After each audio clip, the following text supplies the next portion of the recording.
नवरात्रि का 7वां दिन है और इस दिन आराधना होती है माँ के सबसे भयानक फिर भी सबसे करुणामयी रूप की, माँ कालरात्रि की। उनका शरीर श्याम वर्ण है, बाल बिखरे हुए, गले में विद्युत जैसी चमकती माला है और सिंहवाहिनी होकर वे दुष्टों का नाश करती हैं। माँ के 3 नेत्र हैं जिनसे अग्नि की ज्वाला प्रकट होती है। महिषासुर और अनेक असुरों का संहार करने के लिए माँ ने यह उग्र रूप धारण किया था। कहा जाता है कि उनके चरणों से निकलने वाली ऊर्जा ही संपूर्ण ब्रह्मांड की रक्षा करती है। माँ कालरात्रि को शुभंकारी भी कहा गया है क्योंकि उनका रौद्र स्वरूप केवल असुरों के लिए है, भक्तों के लिए वे कल्याणकारी और करुणामयी है। माँ कालरात्रि के पूजन से साधक का सहस्रार चक्र जागृत होता है, भय, शंका, कष्ट और नकारात्मक ऊर्जा दूर होती है, भक्त को निर्भीकता और आध्यात्मिक बल प्राप्त होता है। माँ हमें सिखाती हैं कि जीवन के अंधकार को केवल प्रकाश ही मिटा सकता है और यह प्रकाश हमारे भीतर है जो आज नवरात्रि का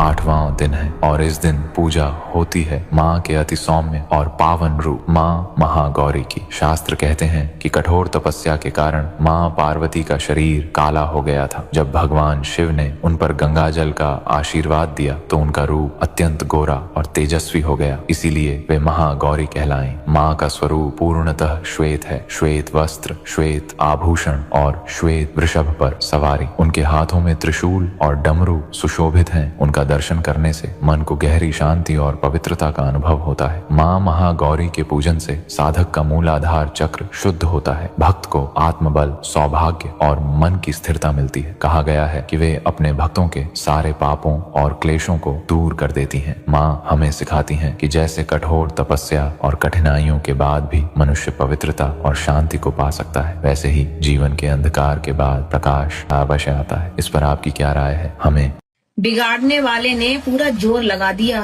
लेकिन बचाने वाले ने बाल भी बांका ना होने दिया।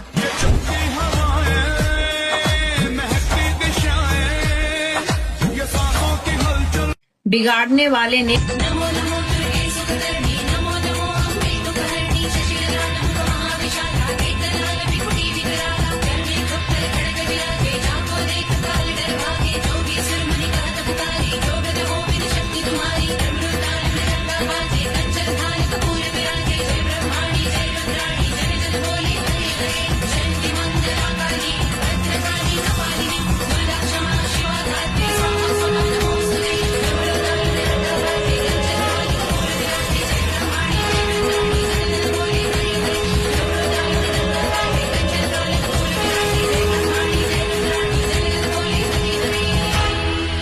हवा भी जिसके चरणों को छूने की खातिर चलती है, जिसका एक इशारा पाकर मौसम ऋतु बदलती है, एक हाथ में खप्पर जिसने एक हाथ में खड़ग लिया है, जग के हित की खातिर जिसने रक्त बीज का